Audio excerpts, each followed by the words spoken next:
She's a grand old flag, maybe a bit too grand for one North Carolina town. I'm Scott Ott, and this is Bill Whittle now. And Bill, Statesville, North Carolina, who fans of the old Police Squad show will recognize as the place where the Statesville prison is, or somewhere in some state. Frankly, I'm doing this episode only because of the reference to Statesville prison. There's a guy there who runs a place called Camping World, and he's actually a fairly well-known guy because he has his own TV show, but it's not really about this guy. There is a city ordinance apparently restricting the size of an American flag, basically saying you can't have an American flag over a certain size. And they've imposed a $50 a day fine on Camping World because they have a flag that is much too large. And the guy, in response to this, and I'm trying to pull up his name in this story, I think it's Marcus Lemonis. He has a show called The Profit. But basically, he says, I don't care if you make it $500 a day. I'm keeping my Jai Hugic flag up there. It's not hurting anybody. Bill, don't you think that towns ought to have the right to decide what happens within their borders? Well, first of all, there's no such thing as an American flag that's too big. I'm completely in favor of kind of crop circling kind of all of Texas so that it can be seen from the moon. With that said, here's a little bit of a surprise for you. While it sounds like I'm going to come down on this guy's side, Scott, ever since the dawn of man, humans have dreamed of blocking out the sun. And so, you know, again, this is all just to test the theory, test the philosophy. If a guy next to me puts up a flag that is so big that I can no longer see the sunshine and my yard dies, that's infringement. I suspect, however, that if he's on a campground, that's not likely to be the case. So, again, we have to come back to these fundamental principles. Is he, by swinging this big old flag, is he brushing it against somebody else's nose? If he's out in the middle of nowhere or sounds like he's relatively close to it, I think the guy should have a flag as big as he damn well wants to, and I admire him for paying the fine and doing it that way, which is the upright, manly way to do it. There's a law against this. I disagree with the law, but I'm going to break the law, but I'm going to also pay the price for breaking the law. That is kind of an exemplary kind of behavior, I think, for law that doesn't really belong there. By the way, which reminds me of a great joke I heard many, many years ago. Apparently some town in Alabama, I think, or someplace in the South where they still know what patriotism means. And they said that there was all this is back, remember, when the flag burning was a huge issue, burning the flag as a First Amendment issue. And one of these towns apparently said that it is against the law to assault anyone who is burning the American flag, the penalty for which will be a $5 fine. Well, this flag happens to be 40 feet by 80 feet. Awesome. And Statesville, North Carolina has now sued Marcus Lemonis because of this flag. And he says that the reason why he has that thing up there, he says this is about more than just the flag. This is about our veterans, our military, the men and women who have sacrificed for this great country. They are the reason we fly this flag. They are the reason we will not take it down. There's a petition at change.org. Last I heard, it had some 87,000 signatures. In order to keep it or change it? In support of Marcus Lemonis and Camping World's giant flag. I'll go sign it myself. I hope that he makes enough money off of this publicity so that his flag would then become the size of the upper left-hand corner where the stars are on the new flag, which would be 4 or 5 times the size of this one. Well, you're right about it's not shadowing anybody's home, but here's the city ordinance is basically that within 100 feet of a highway, you can't have a flag that's larger than 25 by 40. Is there any traffic risk from this? I suppose you could be distracted by a 40 by 80 foot flag in a way that you would not be distracted by a 25. You can be distracted by ads for Gentlemen's Club as well. That's not the issue. The issue is there actually a safety concern here? Because I suspect probably not. I don't know. But again, this is what's so great about having a coherent philosophy and having a coherent belief system. It's real simple. It's his property. He can fly as big a flag as he wants to, unless flying that flag is somehow impinging upon other people. And if the code is saying that he's flying a flag that is so big, so close to the highway that there is danger that the flag will blow into the traffic lane and block vision, then they have a very perfect right to tell him that the flag is too big. But barring that, and I suspect that's not the case, it's none of their business what he does on private land. And I know where the regulation comes from, and I'm even willing to grant that that kind of regulation is done essentially in good faith. They're not saying, it's not one of these places where you can't fly the American flag, like California, something like that.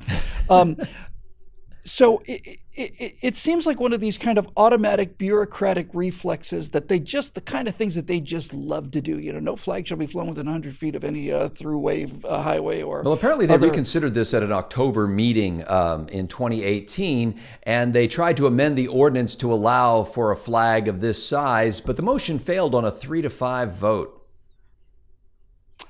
I think, again, if there is no danger to other people and no infringement on other people's safety or rights, then I think the people of that fine area need to get themselves some new commissioners. Well, Bill, I guess this kind of lawlessness should alarm somebody who's a conservative and believes in law and order, because you can say, well, yeah, he can pay the fine and he can, fight the lawsuit or whatever. But ultimately, don't you agree when you move into a municipality that you will be subject to the laws of that municipality? I agree that I'd be subject to the laws of that municipality if the laws in question are not a violation of my natural rights. Yeah, but you as an individual are going to determine what your natural rights are rather than the elected representatives of the people? Yes, precisely correct. Yes, absolutely, yes. Somebody used a word for me when we were talking about the Supreme Court case a couple of days ago on Bill Whittle Now, and I said that if the Supreme Court ruled something where they ruled against what the Second Amendment actually says, then I don't care what the Supreme Court ruled. I'm right and they're wrong. And because it's written in English and anybody can understand it. And somebody used a term I'd never heard before. He said that I was a conservative Protestant. And what he meant by that was, he said 1% of the population are conservative Protestants. The rest, are people who believe that your liberty and your freedom are determined by the Supreme Court and by what Congress says and what everybody else says. We should all be conservative Protestants. And by Protestant, I don't mean the religion.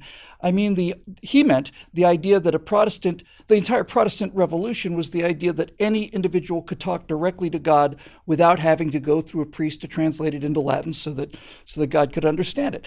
And this is a good example of that.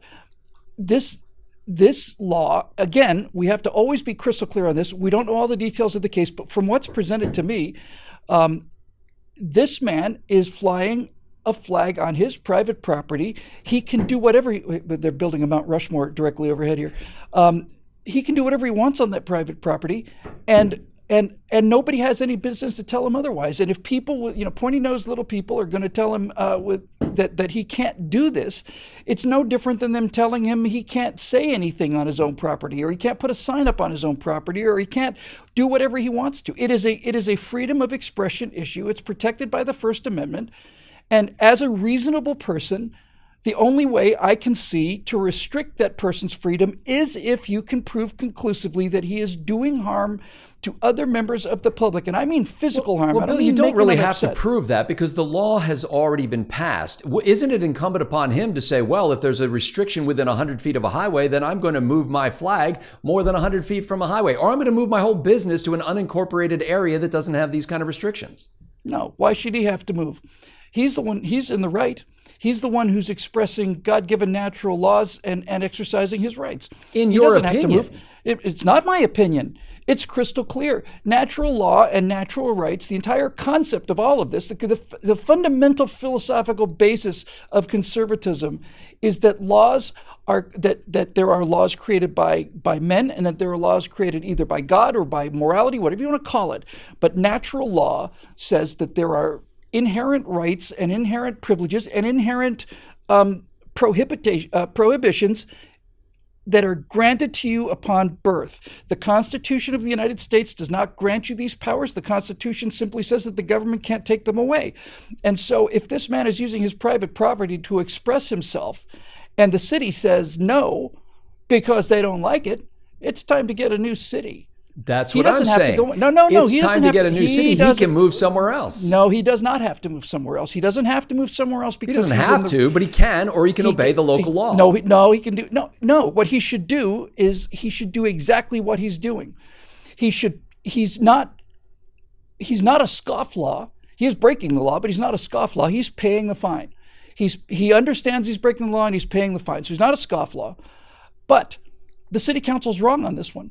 And the city council being wrong on this one is going to stay wrong until somebody has the guts to stand up to these people and say, you don't have any right to tell me what I do in my own private property. I think the guy's a hero. And I think he should get a bigger flag. And I think he should take it to the Supreme Court if that's what they want. He doesn't have to move anywhere. He has his own property, doing what he wants on his own property. The city council has made a ruling with some arbitrary distance because that's what bureaucrats do.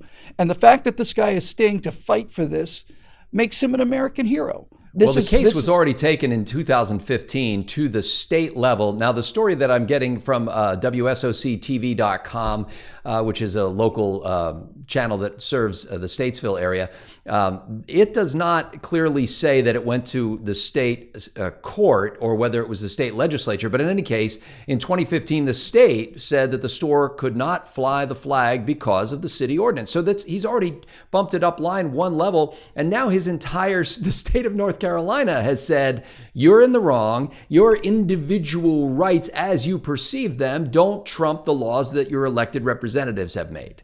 Okay, so once again, this is all very clear. The state ruling, I think, is correct. You are in violation of the laws of your municipality. There's no question about it. You're guilty. And that's the way it is. But that's not the solution.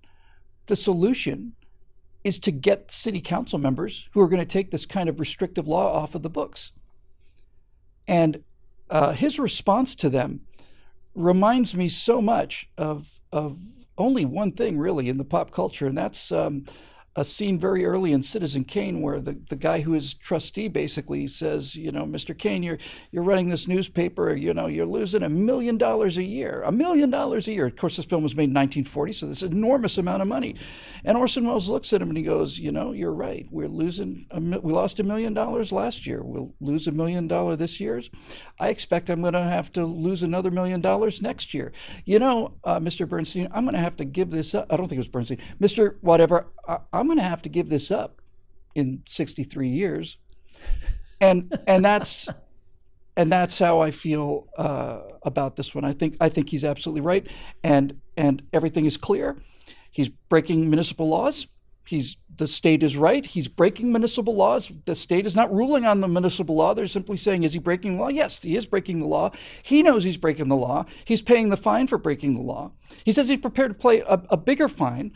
And so now the remedy is to remove the law because the law has no basis. And you would think that people in that part of the country would be sensible enough to know that. And I rather suspect from his GoFundMe campaign and all the rest that an awful lot of the country is about to realize this. And I would not be surprised if this law was overturned. So hooray, hooray, hooray for freedom everywhere. Fighting for that freedom, individual liberty, and the rule of law 5 times a week. Bill Whittle now brings you Bill's analysis of the news of the day, and it's made possible only by those folks at BillWhittle.com who have exercised their individual liberty to support this enterprise. We thank them for doing that, invite you to do the same. Just go to BillWhittle.com and click that Become a Member link. So for Bill Whittle, I'm Scott Ott. Thanks to the members for making this possible.